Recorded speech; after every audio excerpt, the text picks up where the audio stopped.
به نام یاد خدا، خوش آمدید به افغان کریمی. قسمی که تمامتان میدانین بعد از یک وقفه بسیار طولانی دوباره در خدمت شما هستم که سریز لاراول ادامه بدهیم. خب من کی هستم؟ من قیس نظامی، فول استک وب دیولپر که بیش از 4 سال در بخش وب دیولپمنت و موبایل اپلیکیشن دیولپمنت تجربه کاری دارم. شما میتونید در لینکدین و دیگه سوشال میدیا مرا فالو کنید. خب میایم شروع میکنیم به درس امروزی خود. قسمی که شما میفهمین که ما API خواندیم که چطور میتونیم API جور کنیم، اما ایره نخواندیم که چطور یک ادمین بتونه که ریکوست های خود روان کنه، یعنی چطور سیستم لاگین ها توسط API جور کنیم. خب در قدم نخست این پروژکت ما اپلود میکنم و لینکش در دسکریپشن ویدیو میمانم براتون که شما بتونین این پروژکت دانلود کنین.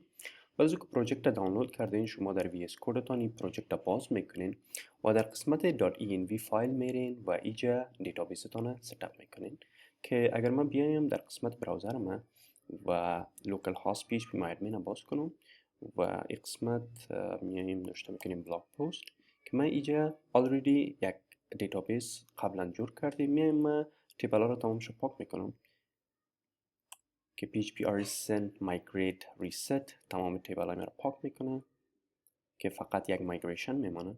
شما این کار نکنین، یه استپ ما کردم، شما از این استپ شروع کنین که PHP Artisan Migrate. بعد از اینکه شما دیتابیس دانه ستپ کردین تمام تیبل ها رو مایگریت میکنین. Migrate.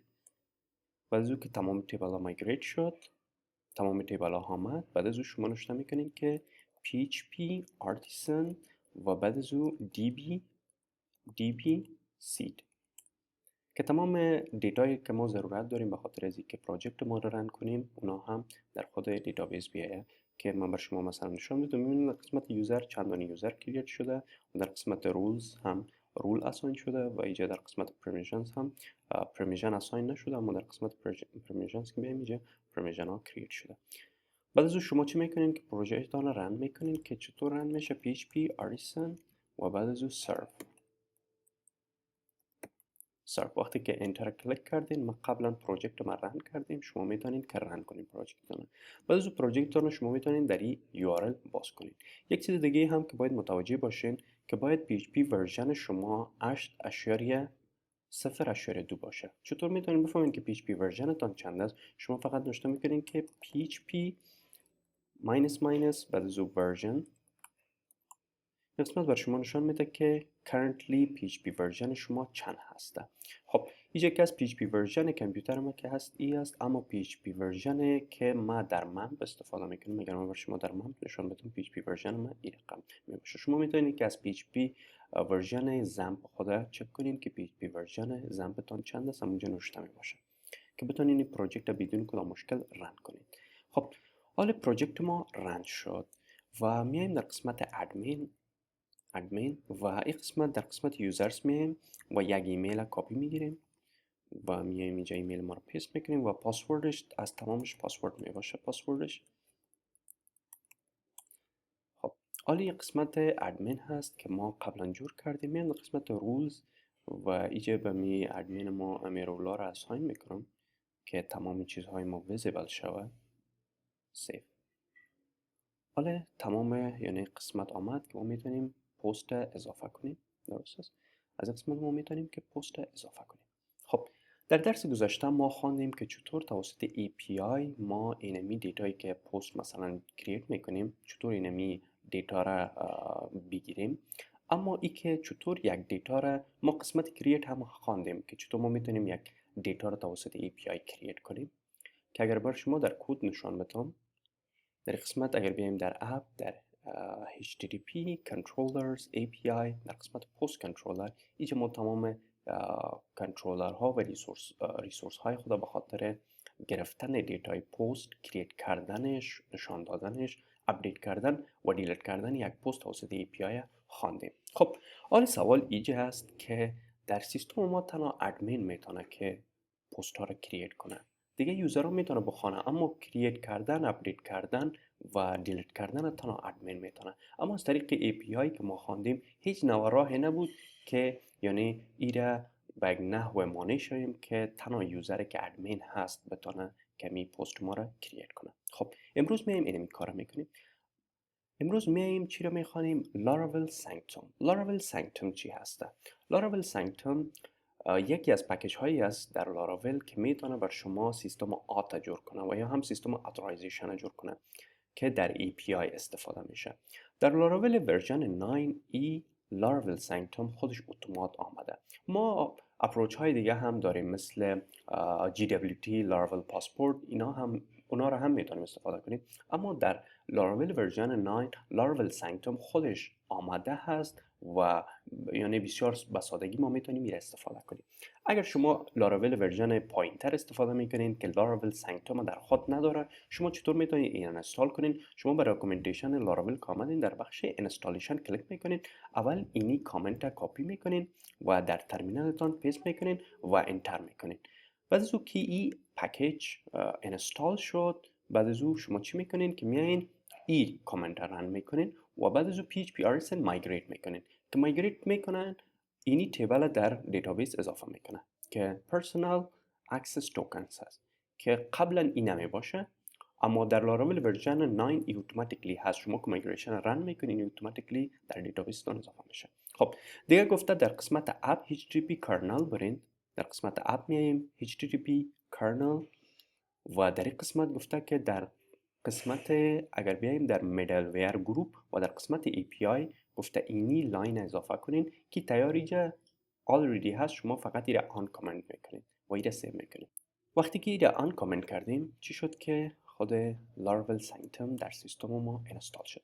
و یک چیز دیگه که باید متوجه باشین، شما در قسمت که مدلز ما هست میایم در قسمت مدلز و در قسمت یوزر مدل اینجا باید بگین که این خود قبلا در لاراول ورژن 9 این خودش اتوماتیکلی اینجا امپورت شده است و همچنان قسمت یوز شده است که has API tokens. اگر شما ورژن پایین تر استفاده میکنید شما باید ایره و همچنان این قسمت ایره استفاده کنید و یا هم یوز کنید. خب حالا چی شد که Laravel Sanctum در لاراول ورژن 9 اتوماتیکلی انستال هست و ما میتونیم ازش استفاده کنیم. خب میایم اول قسمت لاگین جور میکنیم که ما چطور توسط API لاگین میشیم. میایم در قسمت اپ کنترلر و اینجا در API میایم یک کنترلر جور میکنیم به نام PHP RSN make controller و نام میگم auth. خب در فولدر API /auth controller یک کنترلر در قسمت خود API جور میکنیم. اینجا میگیم که public function و بعد از او نامش میمونیم login و این قسمت میگیم که باید یک ریکوست به جور کنیم که ما چی ضرورت داریم و او را در داخل خود ریکوست بگیریم. حالا فعلا گفتیم که فقط ریکوست با ما داشته باش، اما میتونیم ما بیایم این قسمت یک ریکوست برای لاگین ما جور کنیم که ریکوست های ما در قسمت ریکوست میاد قسمت auth ریکوست. اینجا ببینید ما تیار چی داریم؟ لاگین ریکوست داریم. میتونیم این از این استفاده کنیم. میگیم که لاگین ریکوست، میگیم از لاگین ریکوست استفاده کنیم. خب میایم به خاطر از یک راوت جور میکنم. میایم در قسمت راوتس ما و در قسمت API، چون که ما به خاطر API راوت جور میکنیم اینجا یک راوت جور میکنم و میمونم نامش پست، چون که ما ریکوست روان میکنیم و یک دیتای که سیکرت از رو هم روان میکنیم. نامش میمونم به نام لاگین و میگم در کجا هست؟ در auth controller که در API هست کلاس و به نام لاگین هست. خب راوت ما را جور کردیم. حالا به خاطر از اینکه را تست کنیم میایم در قسمت و پستمن باز میکنیم.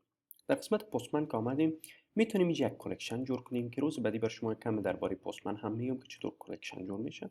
خب فعلا کلکشن جور نمیکنیم، مستقیم یک ریکوست میگیریم و میایم اینجا میگیم پست ریکوست با کدام URL میگم که بر خب ریکوست خود بر ای URL روان میکنیم که ای URL از کجا گرفتیم. اگر شما ببینید در خود براوزر ما یک قسمت اینی خود URL اصلی و یا هم دومین نیم ما بوده میتونه و بعد از او /API که خود لاراول یک پیشوند API برش میده و بعد از او لاگین. درست است؟ اگر اینجا من بیایم و در قسمت بادی ازی اگر اینجا من مثلا یک ریکوست روان کنم، ببینین یک قسمت چی میکنه که پس به من صفحه خود او چیزا بر ما ریترن میکنه، صفحه که یعنی یوزر لاگین نیست ان اتورایزد است. خب اگر من اینجا بیایم نوشته کنم که ایمیل و میایم اینجا میگم ایمیل ما کدام ایمیل است. اگر بیایم اینجا قسمت ایمیل، این ایمیل کپی بگیرم و اینجا پیست کنیم و اینجا هم پاسورد داریم. پاسورد مثلا 1 2 3 برش میتونیم و اینجا سند میکنیم. ببینین هیچ یعنی ایرر نداد و اگر اینجا ریترن کنم که ریکوست آله به خاطر تستینگ ما، اینجا ببینین وقتی که سند میکنم ببینین امو ریکوست ما را روان کرد. و اگر یکی از یا روان نکنیم و اینجا سند کنیم ببینین بر ما یک ایرر میدهد. اما اینجا اگر بیایم و در قسمت لاگین ریکوست بیاییم و اینجا ببینیم که لاگین ریکوست از اینکه هست به خاطر خود چی است که به خاطر وب هست، به خاطر API نیست. ما میتونیم این را به خاطر API جور کنیم. خود را باز در درس بعدی کار میکنیم که چطور بر لاگین خود API تغییر بدیم که اگر ایرر بده، اگر مثلا کدام یک ولیدیشن ما ایرر داشت اینجا بر ما نشان بده که امو ولیدیشن چی هست از اینکه ما را ریدایرکت کنه. خب فعلا این کارو نمیکنیم، بعد درس بعدی باز ان شاء الله براتون نشان میدم. خب حالا که سابمیت کنیم ببینین بر ما نشان میده که خود ایمیل و پاسورد ما چی هست، یعنی تا این قسمت درست آمدی. خب بعد از اون میایم در قسمت خود داکومنتیشن لاراول و میبینیم که به خاطر کرییت کردن خود توکن در این قسمت چی گفته هست. میایم در قسمت پایین میبینیم که در کجا، در قسمت بالا میریم کمه.